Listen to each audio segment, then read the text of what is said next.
Full Moon Sale காலை 9 மணியிலிருந்து இரவு 12 மணி வரை ஆகஸ்ட் 27 ஒரு நாள் மட்டும். மேட்டூர் அணை திறப்பு தேதி குறித்து முதலமைச்சர் விஜய் விரைவில் அறிவிப்பார் என அமைச்சர் செங்கோட்டையன் செய்தியாளர்கள் சந்திப்பில் தெரிவிச்சிருக்காரு. அது தொடர்பான காட்சிகளை பார்க்கலாம். நேற்று சட்டசபையில் உங்க கட்சி ஆட்களை விலை கொடுத்து வாங்க முடியாதான்னு எடப்பாடியார் கேட்கிறாரு. அதை எப்படி பார்க்குறாரு? அவருக்கு அவருடைய நிலைகள் வேறு, நம்முடைய நிலைகள் வேறு, அவருடைய எண்ணங்கள் வேறு. அந்த எண்ணத்தின் அடிப்படையில் தான் பல பேர் வெளியே வந்தார். இன்றைக்கு 6 பேர் வெளியே வந்திருக்கிறார் என்று சொன்னால் அதற்கு காரணமே திராவிட முன்னேற்றக் கழகத்தோடு இணைந்து முதலமைச்சர் பொறுப்பை ஏற்க வேண்டும் என்று நிலைகள் வந்ததற்கு பிறகுதான் அந்த மாற்றங்கள் ஏற்பட்டது. இதை பற்றி நம்முடைய தோழமை கட்சி முதலில் விளக்கியிருக்கிறார். அவரிடத்திலும் கூட வேண்டுகோள் வைக்கப்பட்டிருக்கும் என்று நான் கருதுகிறேன். அவர்தான் இந்த கருத்தை சொன்னதற்கு பிறகு எங்களோடு இணைந்து இன்றைக்கு அமைச்சரவையில் இடம்பெற்றுக் கொண்டிருக்கிறார். இந்த சட்டசபையில் அதிக அளவில் அவை குறிப்புகளிலிருந்து நிறைய விஷயங்கள் நீக்கிறது வெளிப்படையாக தெரிகிற மாதிரி இருக்கு. இல்லை, எப்போதுமே இது போன்ற நிலைகள் தொடர்ந்து நடைபெற்றிருக்கிறது என்பது நான் அறிவேன். பல நாட்களாகவே முழுமையாக கூட ரத்து செய்ய அங்கே நீக்கப்பட்டிருக்கிறது. ஆனால் இன்றைய நிலை பார்க்கின்ற போது சட்டமன்றத்திலே பேசியதற்கு பிறகு நாம் நீக்கப்படுகிறது. அது நேரடியாக ஒளிபரப்பு செய்யப்படுகிற காரணத்திலையும் மக்கள் பார்த்து விடுகிறார். ஆனால் சட்டமன்ற பதிவேட்டிலே இருக்கக்கூடாது என்பதுதான் மரபு. இந்த மரபின் அடிப்படையில் சட்டப்பேரவைத் தலைவர்கள் அவர் இன்றைக்கு வரையிலும் எல்லோரும் பாராட்டுகின்ற அளவுக்கு அவருடைய நடவடிக்கை மேற்கொண்டு வருகிறார்.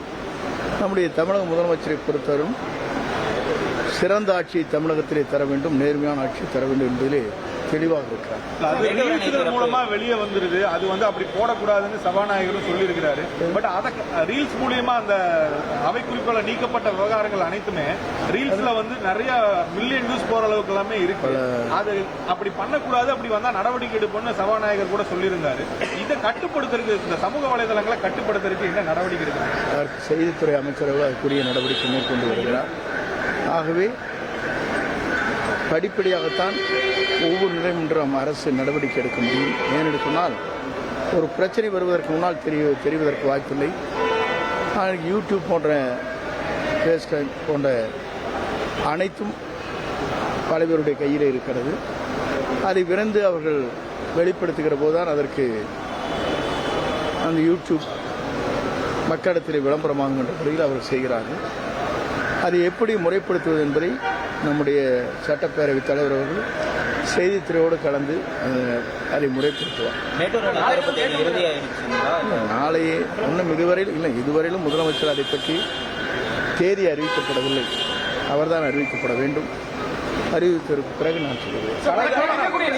எதிர்கட்சிக்காரங்க எந்த விஷயம் பேசினாலும் எதிர்கட்சியில சட்டப்பேரவையில் எதிர்கட்சிக்காரங்க எந்த விஷயம் பேசினாலும் கூச்சப்படுவாங்க. நேற்று மறைகளை காணல ஆதாரத்தோட வெளியிடும்போது எல்லாம் கப்சி பண்ணிருந்தாங்க. எப்படி பார்க்குறாங்க? அவர் ஆதாரத்தோடு சொல்லியிருப்பது மலைகளை காணும் என்று சொன்ன உடனே அவர்களுக்கு இது யார் அதற்கு உடந்தையாக இருந்தவர் என்பதைத்தான் காண வேண்டுமே தவிர அவர் அமைதியாக பார்த்து கொண்டிருக்கிறார். அதையும் அவர் தெளிவாக சொன்னார். எல்லாம் இருப்பதெல்லாம் பினாமி பேரிலே தான் இருக்கிறது என்று கூட சொல்லியிருக்கிறார். போகத்தான் அதை பற்றி தெரியும். அதை வேலுமணி வந்தால் சொல்லுவார் அதை பற்றி. Full Moon Sale காலை 9 மணியிலிருந்து இரவு 12 மணி வரை ஆகஸ்ட் 27 ஒரு நாள் மட்டும்.